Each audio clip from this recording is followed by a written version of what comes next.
strange how sometimes you can know someone that is like inhabiting your dreams at night and kind of reading your mind.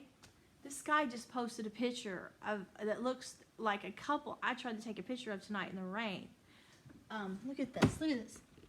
They were holding hands, and I was coming back from doing some photography downtown, and they were I was going down the tunnel by the university, and it's really cool at night to photograph going into a tunnel. When I came up, this couple was looking so romantic to the right of me in the rain, holding hands, and it just made me remember the times that I had with my husband in Australia and Hawaii, the times that I went to writers' conferences and different things, and I felt so out of place, and I felt so guilty because when I'm having a good time away from home and enjoying life, I always cry for the people that are back home that can't enjoy those things, and it just makes me extremely sad. So, I never can win for losing. When I was younger, my husband loved to travel all the time. It was great, but then, you have your drawbacks. I was the kind of kid in school, if I had a good time, I wanted everyone to and the whole class to be having a good time. And I was a kid that would love to just play Duck, Duck, Goose or just sit in a circle and sing Kumbaya. It's just so sad life can't be like that, and everyone can't share, and the whole world just can't find peace, and people can stop being so selfish. So I'm trying to get this wrist bracelet off. It's hard to hold this iPad. What was my train of thought? I'm trying to get this off. It's driving me crazy.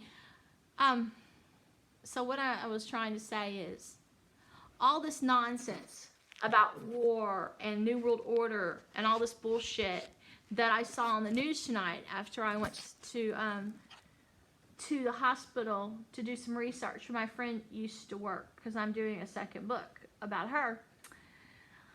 It's just nonsense, evil. You can never justify war. You cannot justify enslaving people. You can't tell people don't be prejudiced and turn around and condemn people for being heterosexual like they're doing me now.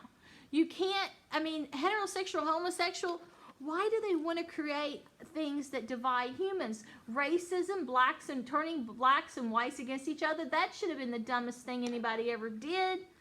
All of this stuff is being done to spread evil. That's all. War spreads evil. And no one in their right mind should have ever excused war or fought war. Everyone should just lay down their guns and said, hell no, I'm not going to do this. I'm a good person and I have my sanity. But I'm looking back at war and the Holocaust. Look at the lives that were lost for no reason. I know from my own experience, I've had great things. I've been on both sides of the tracks.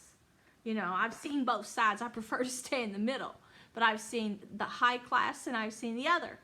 And I know people are people. The same songs I'm listening to today bring tears to my eyes that before were happy songs. Not just the songs, those were the days, my friend, but it shows you the lunacy in man. You see people killing each other now, and those songs still playing in their movies and stuff as they're planning to murder everybody.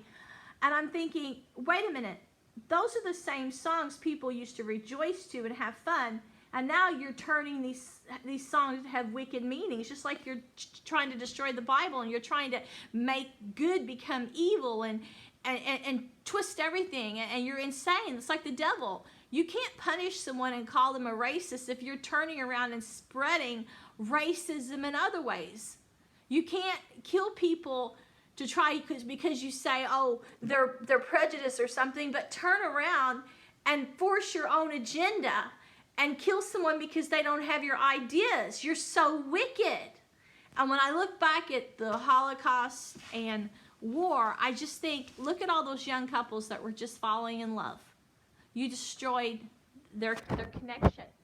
Look at all those little children that don't have families. You're doing all these experiments with genetics and stuff and DNA, and look at all of these birth defects that are taking place, and all of these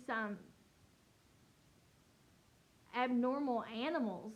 You're creating all sorts of different things that that shouldn't even should never been invented. You're not God, and every time you try to take God out of the equation, you make life evil. Now the world is so polluted by all of the waste that man has done, thinking selfishly only of itself with no regard to the planet at all or humanity. The greatest thing about being a human is having feelings and emotions. And now they're taking away all my feelings and emotions, they said, destroying parts of my brain. And they're turning people into like robots. If you cannot enjoy being human, well, then you just don't need to exist now, do you? If you want a planet where everything is robotic and controlled, go build your own luxurious utopia and leave the real people alone to be real. I'm a human being, and these experiments you're doing to me that are unholy, hacking my brain and stuff, are just are evil. You're creating an evil world. There won't be any goodness. You know, you're making humanity insane. You're taking away all the good in man. The greatest memories I have consist of emotions and feelings I had at certain times in my life with certain people. You want to destroy all unity.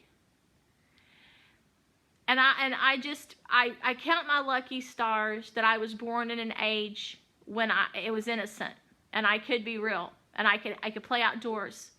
But you're killing me. I felt it tonight.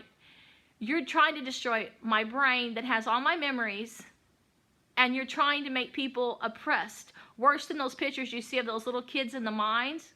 You know, you're bringing back all these pictures where people suffered and during the Depression. You have no right. You aren't God. You hate God so much